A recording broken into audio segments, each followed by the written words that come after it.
What's up, y'all? I'm out here at the range on a beautiful day to get some testing done. Temps in the high 60s right now. We're just barely supposed to creep over 70, so fantastic day. I've gotten one test done so far that definitely was not as nice as this weather out here. This one right here has got me a little bit worried, but I think it's going to do better than that last one. We got us a little 357 SIG short barrel battle. So of course we got the jelly contraption set up with a couple of chronos and 2 blocks of gel. Now I've only done one test in these, but unfortunately it didn't act like it was supposed to, so I've got some stragglers down here at this end, but as you can see I should have no problem getting room for this one. Of course, like always, I'm using my heavy clothing barrier that's got the layer of denim, fleece, and 2 layers of cotton t-shirt. And what we got for this one are a couple of big names in the ammo game. I've actually tested both of these out of the longer barrel 357 SIG, out of the G31, I believe it is, the 4.5 inch barrel. They both did fine. I mean, nothing out of this world fantastic,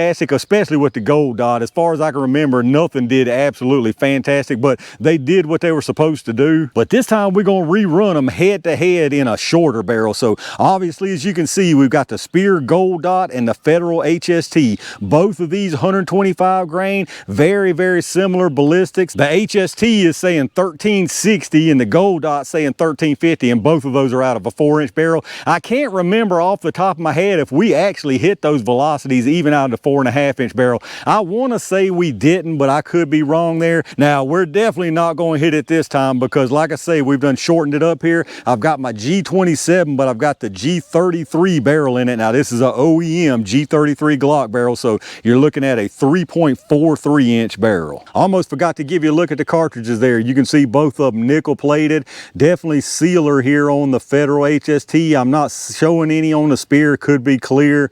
And then there you can see the projectiles. Big difference right there between the HST and the gold dot. So it ought to be pretty interesting to see what these things do against each other in the short barrels. If I'm guessing, I think the HST is going to take it pretty easily, but I could be wrong. Let's get it all set up and see what happens. All right, let's get us some numbers on this stuff, y'all. I'm going to do a 5-round average from each one. We'll start with the gold dot first. Now remember, this stuff was saying 1350, but that's out of a 4-inch barrel, 3.4 here. I doubt we see that.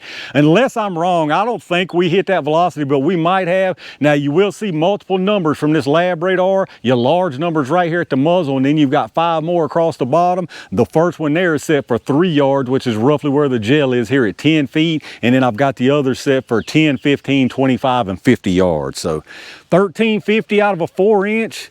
Let's see what happens from the shorty here. 1297, not far off. 1358, not off at all. 1337, 1318, and 1357. That's much better than I was hoping for from this short barrel. Let's check out the average. All right, that ain't bad at all from a short barrel. We had a 5-round average of 1333. Extreme spread was 61 with a 26.2 standard deviation. We had one all the way up to 1358, which is above what they're claiming from a longer barrel even. So seeing right there gives me a little bit better hope as far as what we're gonna see in the gel. Let's get it reset and see what the HST does. All right, let's see what this HST does, y'all. It's got some work to do after that gold dot right there. I'm really surprised by that, but we're supposed to see 1360 on this one, so I expect it should be about the same as what we just saw. Oh yeah, it feels about the same. 1348, 1363, so it looks like it might, yeah, 1353. It is a little spicier and more consistent. 1352. And 1361, so close to the same, but you can tell it's got a little bit of an edge. Let's check out the numbers. All right, about what I expected to see after what that gold dot did. We had a 5-round average there of 1,356 feet per second, a 15 extreme spread with a 6.4 standard deviation. So a little bit of edge on velocity and consistency with this HST, because it was 1356 here, and if you remember on the gold dot, it was 1333, so you're only talking about 23 feet per second difference, but you can see definitely a difference on consistency. All that being said, I think the HST is going to have the edge because I just personally feel like the HST is a better projectile if they're loaded to the same velocity, but I could be wrong. Let's get this stuff reset and y'all know what time it is. All right, y'all, it's short barrel showdown jelly time. We'll put one of each into the gel, starting with the gold dot first. I got a feeling this stuff's probably gonna give us some big penetration, probably 20 inches or so. Probably not really consistent expansion, but let's see what happens. All right, that should have been a good one right there. Let me go check it out.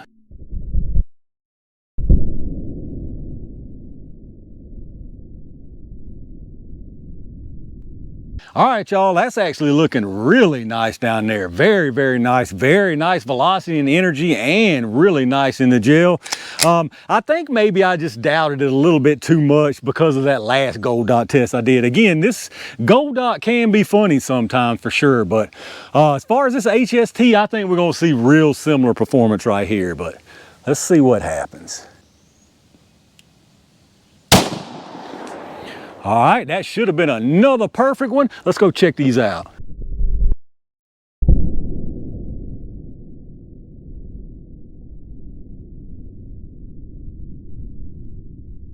All right, let's check this stuff out down here, y'all. Very, very nice performance from both of these. I definitely underestimated these or didn't give them enough credit. The HST I expected this from. For whatever reason, again, I think that last gold dot test just had me doubting them too much. I didn't expect as good a performance from the gold dot, but these are just about the same exact performance. Nearly identical performance. They were within 2 FPS of each other, hitting the gel down here over the chrono, and they look like they're about a quarter of an inch apart as far as penetration, and nearly the same on the expansion. So as you can see on the top, that's the gold dot. Comes in here, very, very nice energy transfer, very nice disruption all the way through this first block. Goes into the second one, probably 1.5 inches, and you've got some nice expansion from it. And then of course down below that, the HST, basically more of the same thing. Very, very nice energy transfer and disruption all the way through this block. Now, if you're looking at it, yeah, this disruption looks a little bit bigger and nicer, but that's just splitting hairs. There would be no difference between these right here. All the way through this first block, into the second block again, and once again, fantastic expansion, and maybe about 1/4 inch further on the penetration. And speaking of, the one on the top, the gold dot here, that one is out to 17 3/4 inches. So absolutely beautiful penetration right there. And then your HST is out to right at 18. So both of these absolutely picture perfect as far as that's concerned. And then here's your close-up look. Again, very, very nice from both of these things. Very nice energy transfer all the way through that block into the second block, and there you can see the expansion. Looking at them from the top, it's going to be a little tricky, but you can see very, very nice uniform disruption all the way through from both of these. And once again, fantastic expansion from both. All right, let's take a look at these projectiles. This one right here is the HST. This one is the gold dot. You can definitely see the difference. You got the bonded gold dot there. You can see HST non-bonded. You can tell it's not fused together like this gold dot. You can look there. That being said, both of them, fantastic expansion. They look nearly the same size. HST might be a tiny bit bigger just looking at it by eye because of the jacket, but probably not much. Here you go from the side view and then the rear there. Very nice expansion from both of these. Both of these things so far, from what I can see, have done a fantastic job. But let's get the numbers on them and see what we got there. They both started at 125. The HST is at 125.2, so nothing lost there. The gold dot is actually at 125.6, so absolutely nothing lost from either one of those. And then as far as size, they're probably going to be really close here. This is the HST. You got 5.65 and 5.62, so very, very nice even expansion there. And then for your gold dot, you got 5.45 and 5.56, so once again, very nice expansion, nearly identical from both of them. And there you have it, y'all, the 357 SIG HST versus gold dot. Fantastic performance from both of these. Absolutely no question. You got some really, really nice performance from both of these here. They're nearly the same, almost identical, within 2 FPS on the velocity, within 1/4 inch of penetration. I mean, just thousandths of an inch as far as the expansion. These things did almost exactly the same performance. So as far as calling a winner, I mean, it's probably just whichever one, 6 of one, half a dozen of the other. If I was forced to make a pick between these two, me personally, I'm probably going with the HST, only because generally speaking, from what I've seen and what I've tested, the HST seems to be more consistent across the board than the Gold Dot. But in this particular case with this 357 SIG short barrel, either one of these is an absolute winner. All right, y'all, I'm gonna wrap this one up right there with a couple of great performing 357 SIG rounds. I'm actually kind of surprised by this one right here just because it was a shorter barrel, not because there's anything wrong with 357 SIG. 357 SIG is a great round. I think it's a fantastic round. The big problem with 357 SIG, as everybody knows, is there's virtually no manufacturer support for it anymore. So it's really on borrowed time, which is a shame because it is a great round. Now, I ain't carrying it over my 10 mil, but I would absolutely carry either one of these over any 9 mil. But as far as calling a winner in this case right here, you really can't. It's virtually a tie as far as the velocity and energy, the penetration, the expansion. These things look nearly identical in every way. But let me know down in the comments what y'all think about it, especially those of y'all that run 357 SIG. What do you run in it? Do you run one of these rounds right here? If you was forced to pick between one of these two rounds, which would it be? Let me know in the comments what your thoughts are. A reminder, as always, a great way if you want to support the channel is to check out those affiliate links in the video description. If you're going to pick something up anyway, hit up those links first, and anything you grab helps out the channel, so I really do appreciate that. Big thanks as always to all my Range Gang members and every single one of y'all for supporting the channel. I've got one more really interesting test planned for out here today, so stay on the lookout for that. And in the meantime, stay safe, stay prepared, and I'll see you soon.